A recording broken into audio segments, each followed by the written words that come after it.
Anong reaction ng MMDA dun sa study ng UP Marigal that your traffic enforcers, especially along EDSA, are having a problem sa pandinig? Opo, yan po ay study na ginawa ng UP regarding health hazards po sa aming enforcers. Dalawa po yung major concern dyan.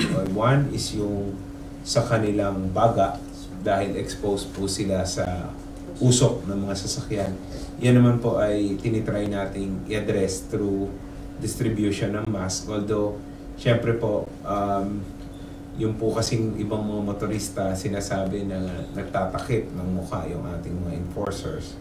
Kailangan din po nila maintindihan na iyan po ay para sa kalusugan nila. Dahil sa study po na yan ay nakita po yung epekto ng usok ng mga sasakyan doon po sa respiratory system ng ating mga enforcers. Ganon din po yung same study na yan ay nagsasabi na may epekto rin po sa pandinig ng ating mga enforcers.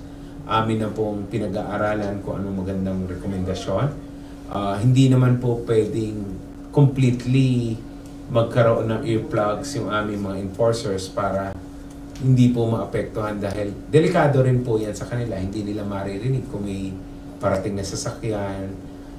Amin pong pinag-aaralan kung ano po yung pwedeng gawin para ma-mitigate or mabawasan yung masamang epekto po ng tunog ng sasakyan at mga busina doon po sa pandinig ng ating mga enforcers.